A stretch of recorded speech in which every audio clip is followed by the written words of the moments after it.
Bollywood king Shahrukh Khan এবার মেট গালার red কার্পেটে হাঁটতে চলেছেন। তিনি প্রথম ভারতীয় পুরুষ অভিনেতা যিনি মেট গালার রেড কার্পেটে হাঁটবেন।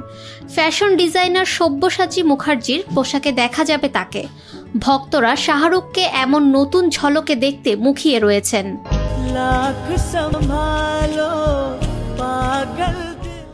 ভারতীয় গণমাধ্যমের এক প্রতিবেদনে বলা হয়, কালো রঙের পোশাকে মেট গালার মঞ্চে দেখা যাবে শাহরুখকে, তবে তার ফাইনাল লুক কেবল রেড কার্পেটেই দেখা যাবে।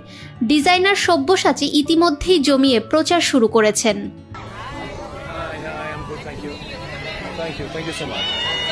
চলচ্চিত্র, টেলিভিশন, সঙ্গীত, থিয়েটার, ব্যবসা ও খেলাধুলা থেকে রাজনীতি জনপ্রিয় বেশ কিছু মুখকে প্রতি বছর দেখা গিয়েছে এই অনুষ্ঠানে অংশ নিতে। শুধু আমন্ত্রিত অতিথিরাই অংশ নিতে পারেন মেট গালায়।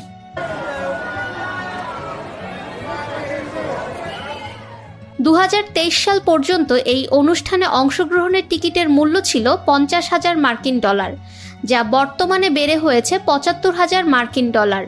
1948 সালে নিউ ইয়র্কের ফ্যাশন প্রচারক এলিনর ল্যাম্বার্ট নবনির্মিত কস্টিউম ইনস্টিটিউটের জন্য তহবিল সংগ্রহের জন্য মেট গালা শুরু করেছিলেন।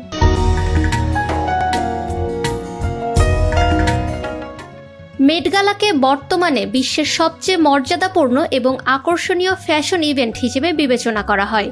এই মেট গালা প্রতি বছর মে মাসের শুরুতে অনুষ্ঠিত হয়। ধীরে ধীরে বিস্তৃতি ঘটে এই অনুষ্ঠানের।